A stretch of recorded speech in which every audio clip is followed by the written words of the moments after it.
Okay, I'm going to try to get chapter 18 and chapter 21 in together on this one, so you only have another one to watch. So we'll get right into it. Feeding, eating, and elimination disorders. So the clinical picture of our eating disorders. So we have the three: anorexia nervosa, bulimia nervosa, and binge eating disorder. So anorexia, the patient refuses to maintain minimal normal weight for height and expresses intense fear of gaining weight. Some restrict their intake of food. They do not see themselves as having a problem. They really do have a distorted body image and an intense fear of gaining weight. Bulimia nervosa, this is binge eating and purging. So there's a disturbance in the perception of their body shape and their weight. And they can actually have reoccurrent episodes of uncontrollable binging, and then will use some type of compensatory behavior such as vomiting, laxatives, diuretics, or excessive exercise. And this is a body image disorder. Binge eating disorder, these patients engage in repeated episodes of binge eating, and afterwards they experience significant distress. They often have a lot of guilt, depression, embarrassment, or disgust in themselves. Oh shoot! Oh, that's right. The etiology, biological factors, so in your genetics, your anorexia has a heritability of 60%. Although, I was thinking about that and I didn't really look into more of it. But if somebody had watched a parent suffer with this, it also could be an environmental thing. So we can always kind of have that debate whether it's genetics or environment. They have an altered brain serotonin function, so it seems like many of our mental illnesses have some kind of a serotonin issue. You see the picture of her over here where she's skinny but sees somebody much bigger than what she is. Psychological factors, anorexia is primarily in girls approaching puberty. And behavioral therapists say positive reinforcement can cause eating disorders. So your book was talking about how friends or somebody would say to the girl, wow, you look so skinny, or you look so good after they've had the flu and lost a few pounds. So it reinforces that not eating can cause you to look nicer, look better to other people. And so environmental factors is one of our big ones in America. Culture. What does our culture tell us? Our society and culture tells us that skinny is pretty and fat is ugly. And that is what we see in magazines, TVs. Pretty much everything that we see tells us that we should be the smaller the better. So and then peer behaviors and attitudes may also influence. So especially these teen girls when they have their friends around them and what they're saying to them. So it's a struggle. So our nursing process for anorexia, our general assessment is going to be what are their perceptions and their eating habits, and our own self-assessment. We need to be aware that the primary outcome is the patient's worst fear, which is weight gain. Your nursing diagnosis is imbalanced nutrition, less than body requirements for them. Outcomes identification, the table on 18.2, you can check those out. I would like you to look at those. It's on page 348 for your outcomes. You'll see also that's in there the signs and symptoms and the nursing diagnoses. Those are really good for you to read and check out. Planning, we're provide immediate medical stabilization because these patients can come in very sick. They don't have the proper nutrition. Their electrolytes are all out of whack. They are very malnourished at times, so stabilization of their medical needs is obviously the first thing. And then once they're medically stable, addressing underlying eating disorder itself. Interventions. Psychosocial interventions focus on eating behaviors and underlying feelings, and discussions about an appearance should be used with caution because they can be misinterpreted by the patient. There is no medication approved by FDA for anorexia.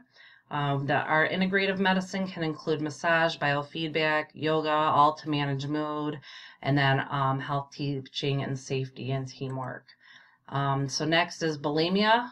Our general assessment initially, as your book was talking about, the patients do not look physically or mentally ill.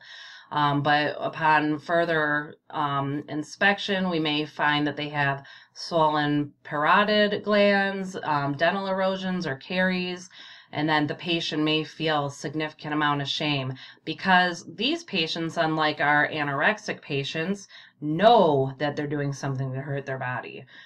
Self-assessment for us, just be accepting and non-judgmental, the way we are with all of our mental illnesses. Nursing diagnosis is disturbed body image for this patient. And then your outcomes identification on table 18.4.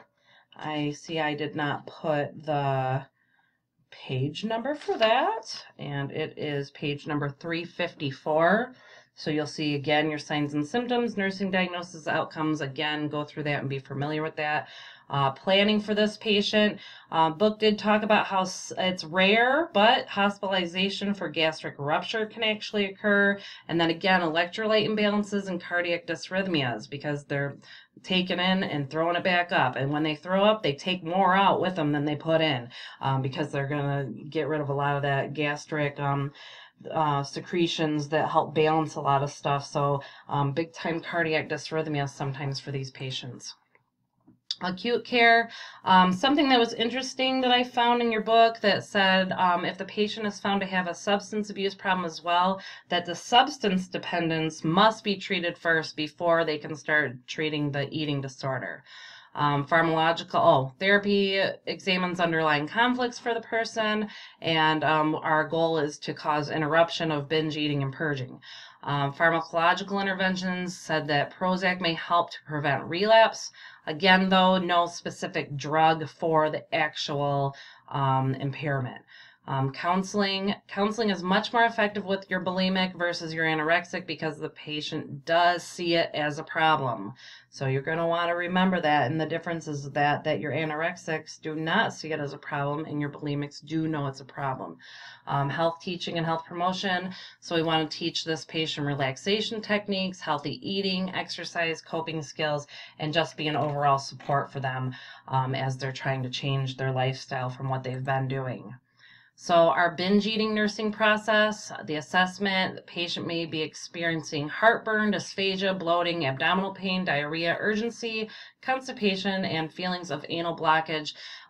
This is all due to the putting tons of food in and causing the stomach to have the dilation that it's not always used to being in and being much bigger than it should be. The big thing that your book talked about with this is our self-assessment.